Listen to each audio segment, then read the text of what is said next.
So this mindfulness in everyday life, which, as I said earlier, is where we need mindfulness, because that's where we normally screw up, was very important to me. Then, next slide, if I could please, Cindy Lou. I eventually met a man named Shinzen Young. Shinzen is his monastic name, right? His given name was Steve. But Steve is not a very romantic name for a meditation teacher as compared with Shinzen. I met him at a scientific conference in 1983, which was really mainly about experimental kinds of things, but he was asked to give a talk on meditation. And as I listened to him talk, the hair on my neck began to stand up. Because some part of me said, this man actually is speaking from experience and knows what he's talking about. And it made me realize that I'd heard many famous Eastern teachers before that whose words were just as good without my having that reaction.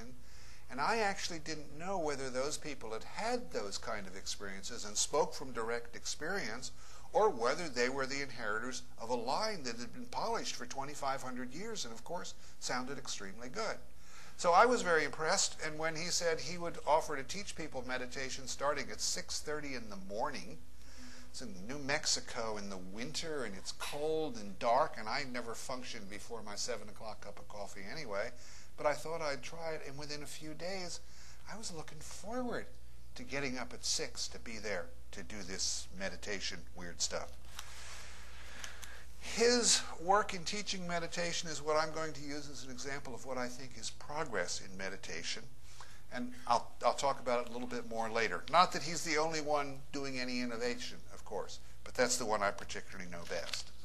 The Vipassana and the Gurdjieff work fit together well. As I said earlier, the mindfulness that comes from the classic kind of sitting practice tends to be very deep on the cushion, but disappear almost immediately when you get back into everyday life, whereas the Gurdjieff work is in everyday life all the time. So the two complement each other very nicely, though. Another major string in my meditation bow, as it were, was Aikido. About 25 years ago, I was at a meeting to talk about biofeedback research, and this guy named Bob Frazier was there. And somehow he began talking about Aikido and demonstrating a few things about it. And a few days later, I was arranging for a black belt to come up to UC Davis to teach Aikido classes for my students, ostensibly, but so I could take them. And it began a long, long saga. Okay? The first learning was about the importance of different kinds of knowledge. Within 2 or 3 weeks, I could explain Aikido much better than my black belt teacher. I could relate it to different philosophies and psychologies and world traditions and whatnot, because I'd had a black belt in talking by about the time I was 10 or 12, I think. But I noticed I couldn't do anything, and he could kind of toss me across the room with a wave of his little finger. So after a few months of this, it slowly sunk in on me that the real knowledge is not a set of words. It took me years to learn how to learn how to approach this from a body perspective instead of just a bunch of clever words, not let the words get in the way. So I'm really grateful to Bob Frazier for starting me down that path. And Aikido became a meditation for me because most of the teachers I had stressed mindfulness, that you're not just learning if somebody grabs like that, you do this and so forth, but you're trying to be really acutely aware of exactly what's happening moment to moment. And I found that Aikido became mindfulness meditation for me with a special addition that you never get on the cushion, and that was immediate feedback. I had thousands and thousands of trials of standing out on the mat, daydreaming about being aware. I'm a samurai warrior, and I'm centered and sensitive to all the things in here, and I'll respond with love. Where'd that fist come from all of a sudden? My technique would be jerky. But when I was actually paying attention, then I could blend smoothly, harmoniously, do the thing with love. I got all this training of when I was actually being present and when I was just having fantasies about it. And believe me, I'm good at having fantasies about it. So Aikido is extremely good that way as mindfulness meditation with feedback. I wish I knew a way to get that feedback into other aspects of mindfulness meditation.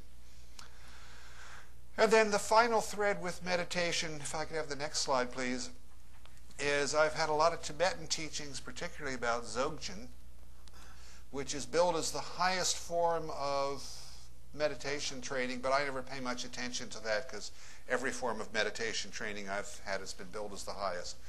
It's awfully good. These are two of my main teachers, Sogyal Rinpoche on the left, holding up that little sign, you have to give up your job when you die.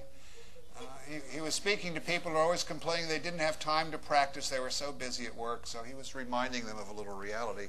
And Sokni Rinpoche, a younger Lama, they're both quite marvelous people. It fits in with the Gurdjieff work in Vipassana. I don't know whether I'll say anything more about Dzogchen tonight or not because I oscillate so rapidly. I oscillate in periods of minutes or hours or days sometimes where at the one extreme I think I basically understand what Dzogchen is about and it fits in with all I know about mindfulness, and other times when I think I don't have the slightest idea what they're talking about. So, that's my strengths and weaknesses, and you'll see how they illustrate some of this message as we get a little more analytical. The next slide now I'm going to talk about the basic human system, starting with absolute reality. Okay, can you slide that so it's more toward the top so in the back they can see it better? Good, great, okay. Here's absolute reality out there doing an abstract diagram that means something here except it's powerful, doing whatever absolute reality does. But remember, we're in the human realm, inside this box here, as it were. We have a certain body and brain and a certain environment and so forth. We're in there. So the absolute does its thing. A little of it comes in through our 6 human senses. I'm being Buddhist now and talking about 6 senses, adding the mind as a 6th sense for our inferential knowledge about things.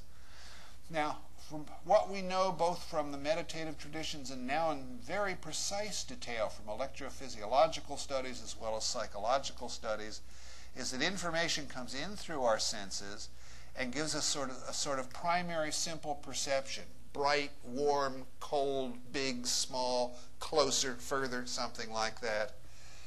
But perception very seldom stops there. Perception is elaborated. A lot of the primary qualities, I've shown a big arrow here, get simplified, and there is elaboration based on our habits and attitudes and emotional state and so forth, leading to some final conscious perception. That's the general model for the fact that perception is not simple. In fact, we often talk about the distinction between perception and thinking. Perception, we just get it straight, and thinking, we got ideas about it. But there's a lot of evidence that shows that much of what we take to be simple, straightforward perception is actually a kind of fast, automatized thinking. There are a lot of abstractions being done about it.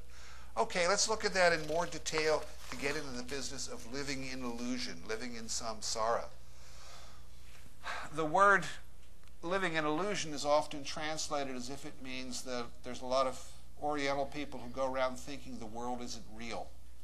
Well, actually, there are a few schools of Buddhism and Hinduism that think that the world is not real in some sense, but that's not the important implications of the idea of living in illusion. The idea is that the world is real, but our perception of it is so distorted that the world we live in and take to be the real world is actually a highly illusory kind of world.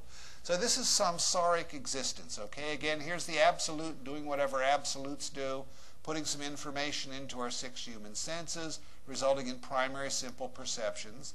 And then that goes to processing and elaboration. A little of it gets through into full conscious perception, or final conscious perception. But the main activity in the human system is this constant kind of loop here, consuming our attention, of thinking about and reacting to the things that happen to us based on needs, hopes, fears, habits, our particular personal history, our skill, and so forth. That is, to characterize it, it's like somebody looks at you funny as they pass on the other side of the street, and for the next half hour, you're musing over all the times people have looked at you funny and how nobody ever appreciates you, and who the hell do they think they are giving you a look like that, and God damn it, I think I'll get a divorce because my husband looked at me like that once, and on and and meanwhile, half an hour of external reality has gone by without you having noticed a single thing that happened since that initial thing. And actually, the person across the street had a little pain in their stomach for a moment, which made their face grimace. It had nothing to do with you, but constantly around and around. Living in samsara is this constant internal processing of your thoughts, of your feelings about your thoughts, and your thoughts about your feelings about your thoughts, around and around and around. and losing touch with the outside world and mistaking that for reality.